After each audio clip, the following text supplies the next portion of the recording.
Well, hello, my friends. Welcome to me, your host, Christian Watson.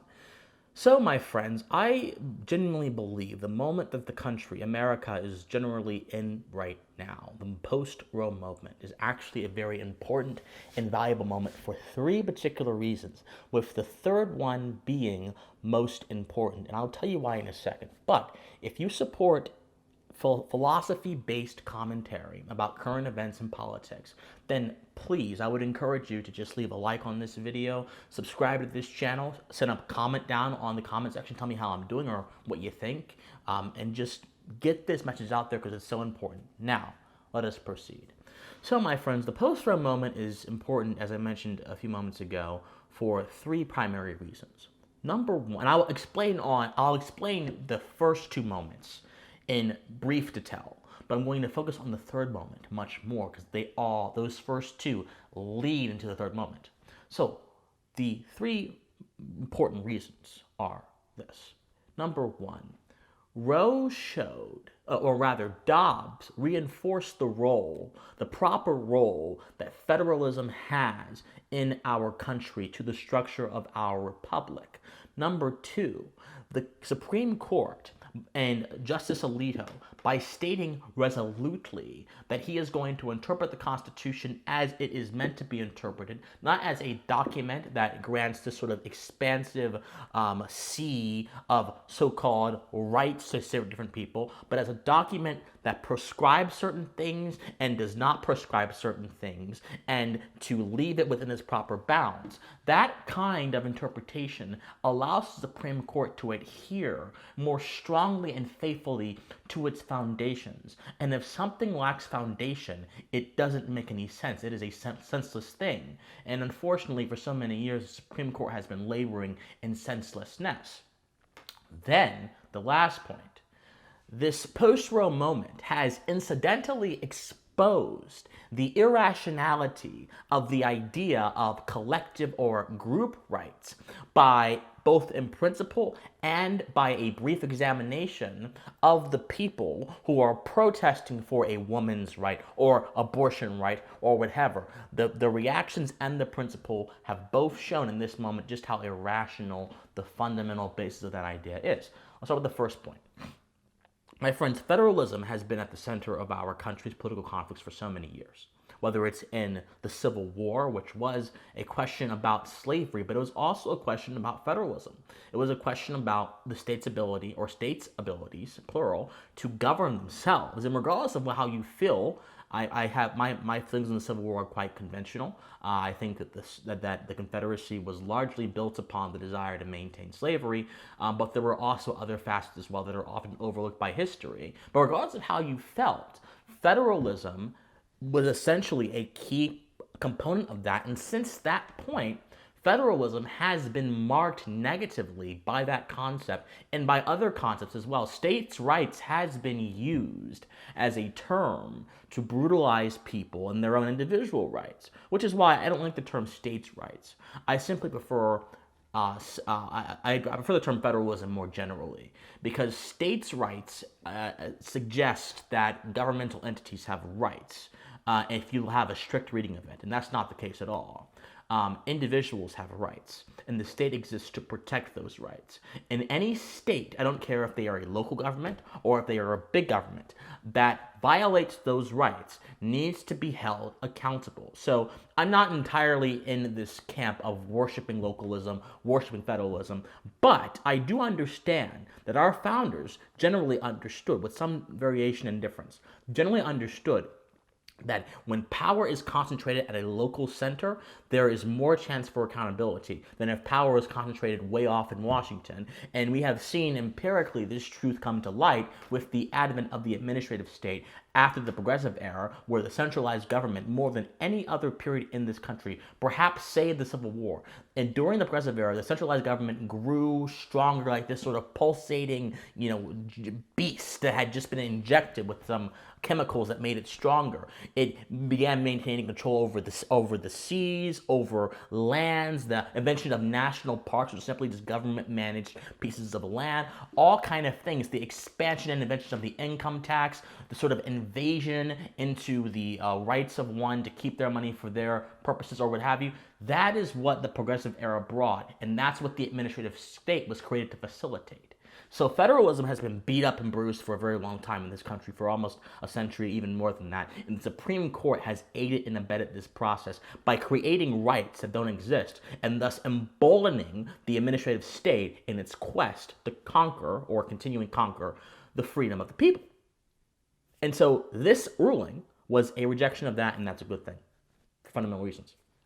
The second thing kind of goes into the first thing, that the Supreme Court at its foundational core is meant to interpret the law faithfully in accordance to the principles of the Constitution. Now, unfortunately, then this is probably the biggest issue within the legal sphere today. I've talked to many lawyers about this, and there are some who have pushed back forcefully against me and said, no, Christian, it's not the biggest issue. And there are some who share my concerns. But the issue is this. The issue is that natural law as a moral principle is not observed as much as should be in the United States judiciary. The idea that there are these principles that exist outside of the sphere of human society where we also derive our rights from, and that it is the job of the judiciary to faithfully translate those into their decisions, because the Constitution themselves are also built upon those principles. This is an idea that the judiciary, especially during the Warren Court, has fiercely rejected. And that rejection has led to more government expansion into the lives of people. It has led to more judicial excess. It has led to a complete and utter battering and bruising of the Constitution and an overextension of its premises from their proper foundations. The court, with the Dobbs ruling, said, no. We have a job to do, a job based in first principles, not based in consequentialism, not based in anyone's political agenda, but a job based in first principles, and it is incumbent upon us to remain legitimate as an institution to maintain those principles and to try to make up for the damage we did. So we're going to reverse Roe. That was a brilliant recognition of their first obligation, their obligation to the fundamental moral code of the Constitution. Now here's the third reason that this post-Roe moment is so important. This is the most important reason. Roe essentially established what people are calling a right. And I genuinely believe, for reasons I pointed out in another video you can go check out in the description down below, I made it a few days ago as I'm posting this video, that the term right, when it's applied to abortion or women's rights or reproductive rights, is used improperly.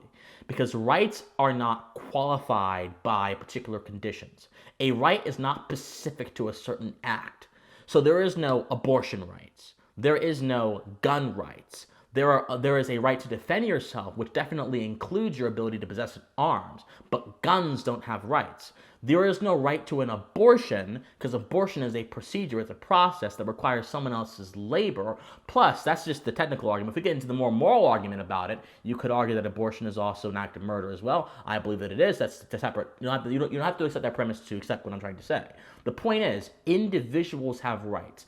Objects don't have rights, and groups don't have rights. The idea that objects had rights is a very old idea that dates back to the medieval era, pre-Enlightenment era.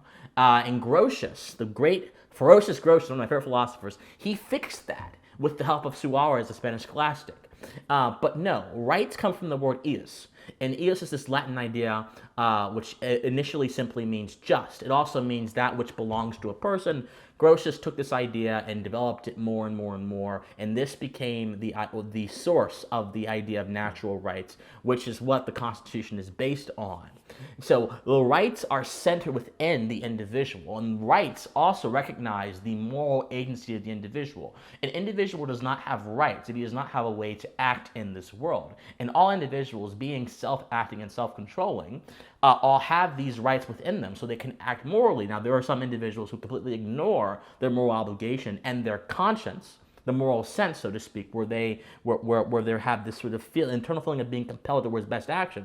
There are individuals who ignore that and try to either concoct all these different odd theories as to what those things are. Well, no, actually, morality is based in popular approval. Morality is based in democracy. Morality is based in what I like today. Morality is based in this. No. There are people that do that. And by doing so, not only do they derelict a fundamental duty that we all have to recognize that morality is not a matter of taste, but a matter of observable empirical fact, but they also try to create excuses where there are no valid grounds for them.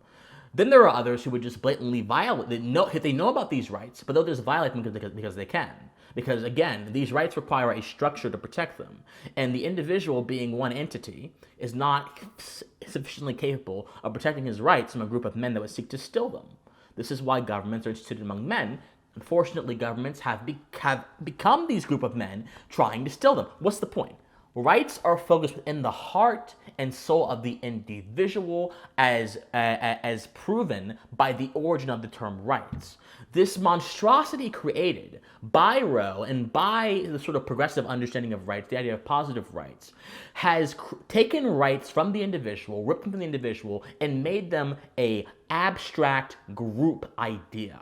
And so now, this is why you have Meghan Markle saying that the Roe ruling shows that women don't matter. This is why you have a 15-year-old writing in the Courier Journal saying that she is scared for her future because her control over her body is now being taken away. This is why you have experts saying, according to Reuters, that black women are going to be the most hurt by this because 74% of abortions in Mississippi are given to black women. And apparently, we should simply take that number at face value and not ask the question, why are black women getting all these abortions? Is it healthy for black women to be getting all these abortions? Is it a choice? And then they say, well, they don't have access to contraception. Really? So here's the odd thing about that. Almost every corporation right now is promising to subsidize the personal lives of their employees if they want to travel to get abortion, if they need some kind of abortive procedure. And the Biden administration is discussing about how to make sure these abortion pills are also en masse as well. So all the arguments tend to fall, but they don't fall just because they're illogical. They fall because they don't adhere to the proper moral basis of what rights are.